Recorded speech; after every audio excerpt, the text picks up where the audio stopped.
Hello, everyone. Welcome to RCM Football. I'm your host, Chris, the American Mag. We got some news here for you today that we're going to share, that we're going to react to. And of course, welcome everyone that comes from MUFC Talk TV, everyone that's joined us from that. If you're new to our channel, this is the channel for you to follow if you like what we do. So please subscribe, hit the like button.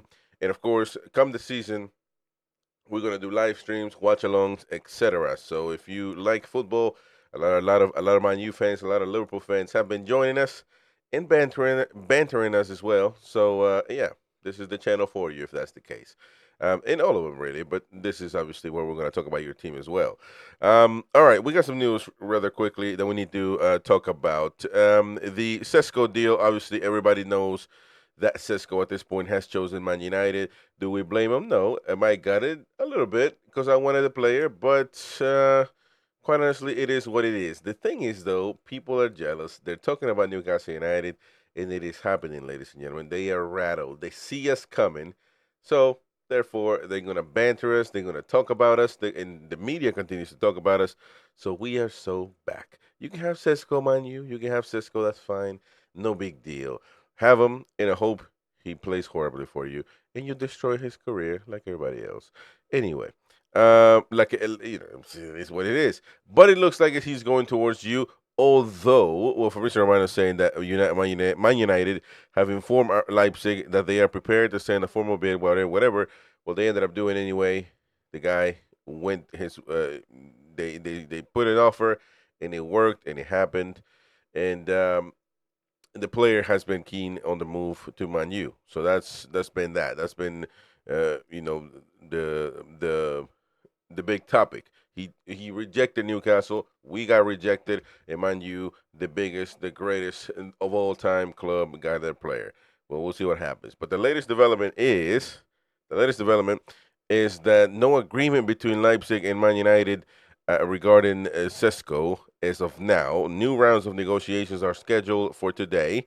Sesko to Man United, the deal is still very much on. However, a bit more patience is still required.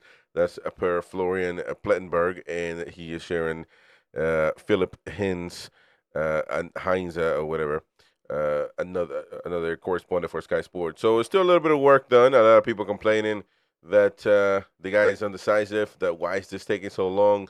Well, it is what it is. I mean, the guy's already chosen Man United, so you just gotta wait for the clubs to agree, and it will happen.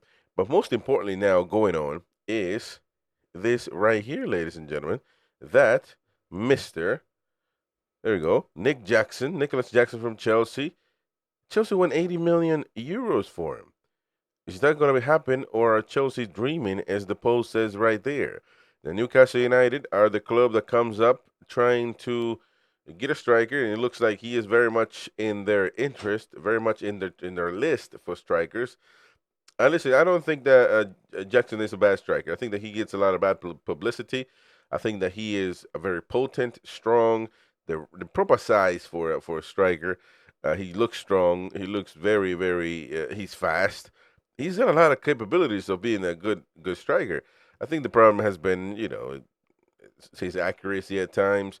But I think under Eddie Howe, this could be a very, very good signing, or potentially. I mean, we don't know, and for other clubs as well. But it looks like Chelsea is having a price tag on him. But if you do realize, if Garnacho is a 50 million, Man United won 50 million for Garnacho. It makes you wonder. Sancho as well, somewhere around those lines.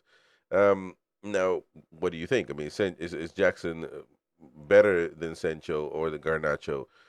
I mean, I don't know. They just at this point they look like a lot of rejects, and it's a lot of money right now. When I saw 80 million euros for Jackson, I mean, as much as I like him and I think he can be a top striker, I think, and it can happen. He's not that now, and man, 80 million euros, that's quite a bit of money. So I don't know if I would pay 80 million euros, but maybe Newcastle are hopeful. I think from what I read that it could go down to 60, 50, between 50 and 60, and that should be about enough, really. I mean, the tops I would pay for Jackson is about 50 or so. I think he might be keen on the move. And just because they didn't work on another club doesn't mean that they're bad players. I never agree with that. It just didn't work out. So if you believe in their talent, I think that can very much be turned around. So let me know in the comment section. If you're a Chelsea fan, what do you think? What's happening? Do you think the club is going to go down? Do you think your club is taking the piss by putting this price tag on them?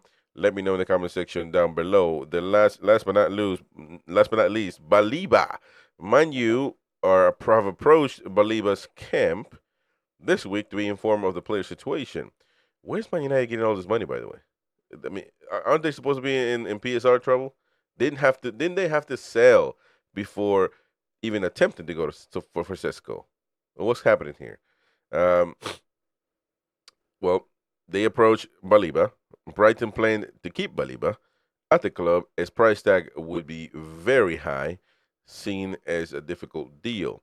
Man United plan to try to get the midfielder after Sesko deal this summer. I mean, they were talking about over 100 million euros for him. I mean, that is unbelievable. The prices are going nuts. Baliba's a good midfielder, and listen, I would take him in Newcastle for sure. But I mean, it's quite a bit of a price tag. I mean, I don't know that he's worth 100 million euros. And I'm pretty sure Man United want to lower that. But how low is Brighton going to go? They don't have to sell. They don't want to sell. But by the way, it just proves that Brighton is the recruitment of the. I mean, they recruit top talent, and Baleba has been a top talent. So, but man, 100 million euros. And listen, if you look at it historically, they have given top midfielders to top clubs. Caicedo to Chelsea. They have given the Liverpool McAllister to Liverpool, et cetera, et cetera. There's a few others here and there, and Arsenal as well. No, was it Wan-Bissaka that went to Spurs as well at the time? So yeah, I mean it's Obesuma, one of the two. I don't know. Either way, they have a top recruitment team, but we will see what happens. 100 million for Baleba, man, my oh my. I don't know if that's gonna happen. Anyway, let me know in the comment section down below. RCM Football here, giving you the latest reports on everything going on, the top hottest trending topics in world football. Don't forget to subscribe, hit the bell for notifications to stay tuned for the latest. Let me know what you think in the comment section below, though. Very important. See you later. Bye bye.